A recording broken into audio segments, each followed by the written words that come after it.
तो यार इतने लंबे हीटर्स के बाद वन पंच मैन मांगा वापस तो आई, लेकिन सेटामा अभी तक नहीं दिखा उसमें। और अभी भी क्या, हीटर्स से पहले भी सेटामा कितने टाइम से नहीं दिखा हुआ था। 4-5 महीने तो ऑलमोस्ट हो ही गए होंगे। और इसलिए जब मैं रेडिट चला रहा था तो मेरे सामने एक बड़ी ही इंटरेस्टिंग वन शॉट मांगा सी आती है, फैनमेड मांगा, जो की थी गोकू वर्सेस सेटामा से रिलेटेड। अब ये पूरी मांगा काफी इंटरेस्टिंग तो है ही, लेकिन इसके एंड में जो होता है ना, तुम सही में वो गैस कर ही नहीं सकते। और जेजे के मांगा को इस वन शॉट मांगा की एंडिंग से कुछ सीखना चाहिए, काफी तगड़ी एंडिंग होती है। So if you interested keep watching.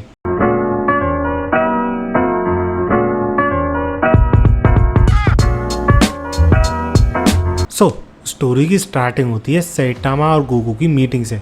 अब आई डोंट नो ये कैसे मीट कर रहे हैं, दोनों अलग अलग यूनिवर्सेस में, बट फिलहाल के लिए मान लो कि ये अर्थ की अलग अलग जगह पर थे, लेकिन अब एक सेम स्पॉट पे हैं। क्योंकि सेटामा तो ऑब्वियसली जापान में रहता है, लेकिन गोकू एग्जैक्टली कहाँ पर रहता है ये हमें कभी रिवील नहीं कराया था।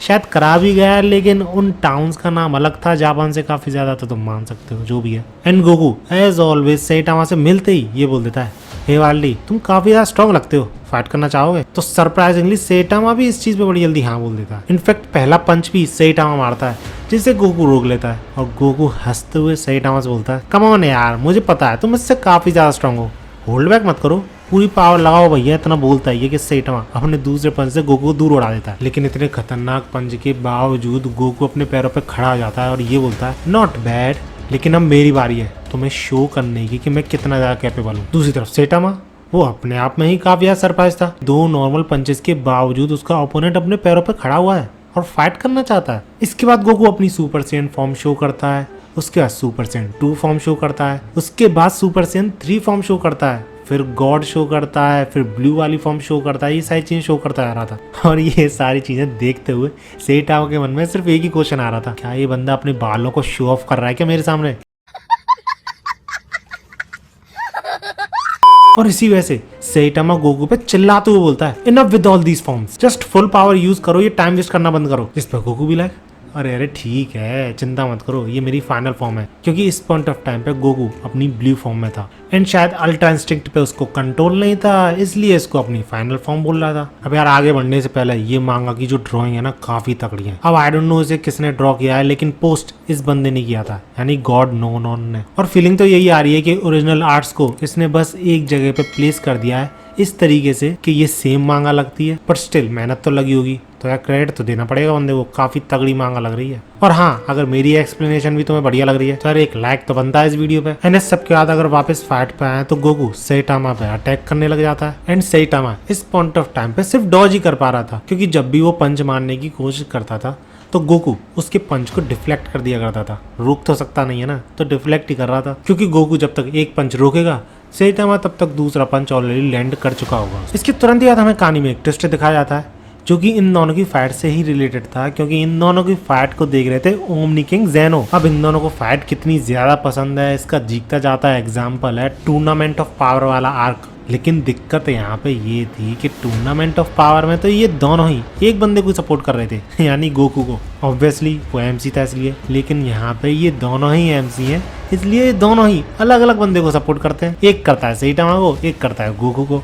एंड अल्टीमेटली गोकू और सेटामा के फैन बेस की तरह ही आपस में फाइट करने लग जाते हैं, जिस पर ग्रैंड प्रीस्ट परेशान, पता नहीं आए संभालता कैसे इन दोनों को। इसके बाद हमें वापस फाइट शो करी जाती है, जहाँ पे गोकू थोड़ी देर के लिए क्या रुकता है, सेटामा तुरंत ही उसके पास पहुंच के पूछता है, क्यों, क्या हुआ, रुक कैसे गए तुम? जिस पर गोकू उससे बोलता है, पता नहीं, मैंने तुम्हारे अंदर से some kind of sadness sense करी, इसलिए मैं दोबारा पूछता हूँ, क्या तुम श्योर हो, फाइट करना चाहते हो तुम मुझसे? इसके बाद सेटामा काफी ज्यादा दुखी होते हुए वही सेम लाइन्स रिपीट करता है, क्योंकि वो अपने ज्यादा स्ट्रॉन्ग अपोनेंट से बोलता है, सही में यार मैं बहुत थक चुका हूँ इस बोरिंग साइकिल से।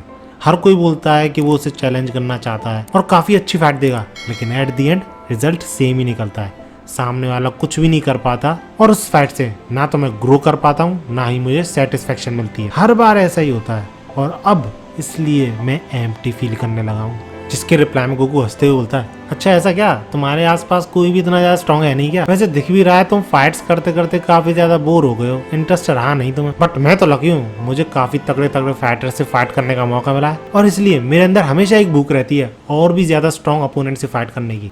एंड इसी के साथ गोकू फिर से फाइट करने को तैयार हो जाता है, ये बोलते हुए कि चिंता मत करो, मैं बाकी अपोनेंट्स की तरह नहीं हूँ। डेट्स वाई तुम्हें ये फाइट बिल्कुल भी यूजलेस नहीं लगेगी, ये मेरा प्राइड कहता है सेन वाला। इसी के साथ गोकू ब्लू फॉर्म में ही कायोकेन का यूज करने लग जाता है जिसपे सेटामा भी लाइक ओए तूने तो कहा था और फॉर्म्स का यूज नहीं करेगा, तो ये क्या है? इस पे गोकू बोलता है अरे ये टेक्निक है, कोई फॉर्म थोड़ी है। जिसपे सेटामा भी लाइक तुम्हारा कलर चेंज हो रहा है, तुम स्ट्रॉन्ग हो रहे हो, तो ऑब्वियसली ये एक फॉर्म ही है, टेक्निक कहाँ से हुई? बट इसी के तुरंत बाद गोकू पलक झपकते ही सिर्फ एक इंस्टेंट में सेटामा के पास पहुंचता है और उसे एक किक के थ्रू स्पेस में पहुंचा देता है। लेकिन सेटामा को कोई भी डैमेज नहीं पहुंचता, बस वो इसी सोच में होता है कि यार ये तो पहले भी हुआ मेरे साथ। लेकिन इस बार सेटामा किसी मून पे लैंड नहीं करा था, बल्कि पूरी की पूरी गैलेक्सी से ही बाहर चला गया था।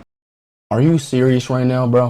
अब ऐसा करने के बाद गोकू खुद शॉक हो जाता है और परेशान हो जाता है क्योंकि उसने ज्यादा ही पावर लगा दी और सेटामा को काफी ज्यादा दूर फेंक दिया और अब वो खुद सेटामा के पास नहीं जा सकता। लेकिन तभी ग्रैंड पीस्ट गोकू से बोलता है कि भैया ओमनी किंग तुम्हारी फाइट को देखना चाहते हैं, तो इसलिए मैं तुम्हें स्पेस में सांस लेने की एबिलिटी प्रोवाइड करता हूँ। अब आई डोंट नो ऐसा क्यों हुआ, क्योंकि गोकू ऑलरेडी स्पेस में फाइट कर चुका है, पहले पीरस से की थी उसने, एंड सेटामा उसे तो सांस लेने की शायद जरूरत ही नहीं है। खैर गोकू इंस्टेंट ट्रांसमिशन के थ्रू सेटामा के पास पहुंचता है और जब उनकी स्पीड को टाइम के फ्रैक्शंस में दिखाया जा रहा था तो सेटामा उसी चीज को पकड़ के पूछता है अबे ये क्या चीज है? और क्योंकि गोकू उसी की तरफ बढ़ रहा था तो सेटामा वही चीज गोकू पे फेंक के मारता है। इसके बाद ऑब्वियसली गोकू को गुस्सा आ जाता है और सेटामा पे वो अटैक करता है, एक पंच मारता है काफी तगड़ा, जिससे सेटामा दूर फिर से उड़ने लग जाता है। अब इन सारे अटैक से सेटामा को कुछ डैमेज तो हो नहीं रहा था, बस बंदा इधर से उधर फेंका जा रहा था गोकू के थ्रू। एंड जो चीज हमें मॉन्स्टर एसोसिएशन के दौरान दिखाई गई थी जब गारो, फ्लैची फ्लैश और प्लेटिनम स्पर्म के बीच में फाइट चल रही थी, तो उसी तरीके का नजारा हमें शो कराया जाता है पूरे के पूरे यूनिवर्स में। अब ये मत पूछना ये कैसे हो रहा है, बस हो रहा है, मानते जाओ। इसी दौरान गोकू एक एनर्जी अटैक करता है एंड उसको अपोज करने के लिए सेटामा पता है क्या करता है? Serious excel. Oh, yeah, right. Come on, man. Literally बंदा अंतरिक्ष में जहाँ पर की हवा नहीं है वहां पर एक्सेल अटैक का यूज कर रहा है, जिसके के लिए फेफड़ों में हवा तो होनी चाहिए। एंड सरप्राइजिंगली ये चीज कैंसल आउट भी कर देती है गोकू के अटैक को। सही में यार साफ पता चल रहा है जिसने भी ये मांगा बनाई है ना, सेटामा का फैन है वो। इन अटैक्स के बाद ये दोनों ही एक दूसरे से काफी ज्यादा इम्प्रेस हो जाते हैं, इस वजह से सेटामा बोलता भी है कि लगता है इस फाइट में मुझे थोड़ा मजा आने वाला है। बट उसे अपना पास्ट याद आने लग जाता है क्योंकि हमेशा वो ऐसा ही सोचता है, लेकिन एट द एंड हमेशा डिसअपॉइंटेड फील करता है। इस पे गोकू काफी ज्यादा आई ओपनिंग चीज बोलता है कि हो सकता है रियलिटी में फाइट्स तुम्हारे लिए ज्यादा इंपॉर्टेंट हो ही ना।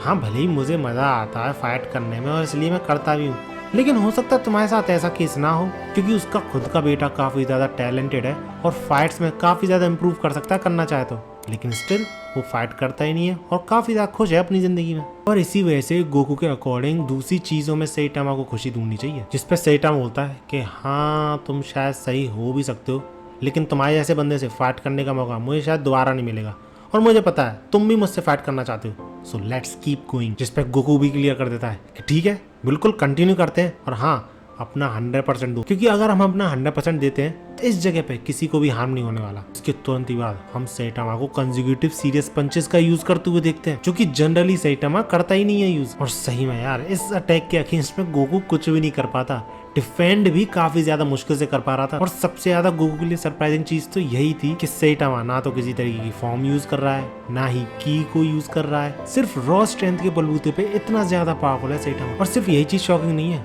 गोकू ये फील कर सकता है कि हर एक सेकंड के साथ सेटामा और भी ज्यादा पावरफुल होता जा रहा है। लेकिन सेटामा भी इम्प्रेस था गोकू से कि कोई भी उसके अगेंस्ट में इतनी देर तक खड़ा तक नहीं रह पाया है, फाइट करना तो छोड़ ही दो। और वो ये क्लियरली मान चुका है कि गोकू बॉडी से भी और विल से भी दोनों तरीके से स्ट्रॉन्ग है और यही चीज गोकू की सेटामा को मोटिवेट कर रही है। अब इसके बाद जो चीज होती है वो ऑनेस्टली मुझे समझ में नहीं आती। सेटामा अचानक से टाइम ट्रेवल करने लग जाता है, पता नहीं कैसे एक स्पेसिफिक पॉइंट ऑफ टाइम पे चला जाता है जहाँ पर की गोकू अल्ट्रा इंस्टिंक्ट फॉर्म में था, और जब सेटामा गोकू पे इस फॉर्म में अटैक करता है तो गोकू आसानी से डॉज कर लेता है। और इस चीज से सेटामा काफी ज्यादा इंप्रेस हो जाता है कि अच्छा तुमने अपनी असली पावर दिखाई नहीं थी तब तक। पे गोकू भी लाइक टू बी फेयर मैं इस पावर को यूज नहीं कर सकता हूँ, जनरली अपने आप हो जाती। जिसके बाद हम इन दोनों जैनों को फाइट करते हुए देखते हैं, एक सेटामा की ओर ले रहा था, एक गोकू की ओर ले रहा था।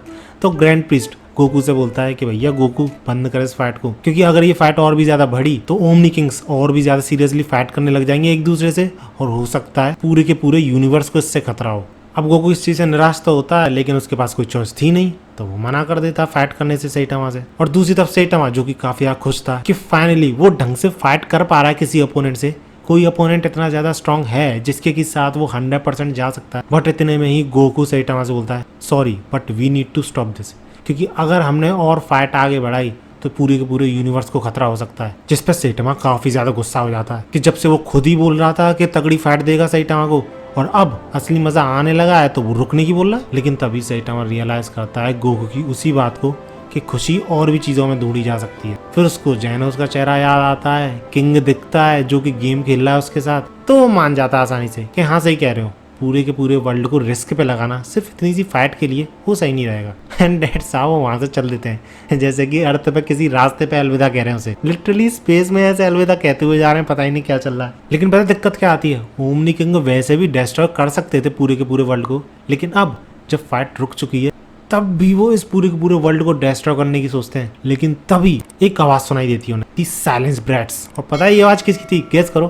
किंग की, जो कि इन दोनों ओमनी किंग्स को डरा देता है। और यहीं पे ये प्रूफ हो जाता है कि किंग का भैया अलग ही जलवा है। खैर इसी के साथ ये वन शॉट मांगा टाइप जो चीज थी, एक चैप्टर था पता नहीं क्या था, कंप्लीट होता है। होपफुली तुम्हें अच्छी लगेगी।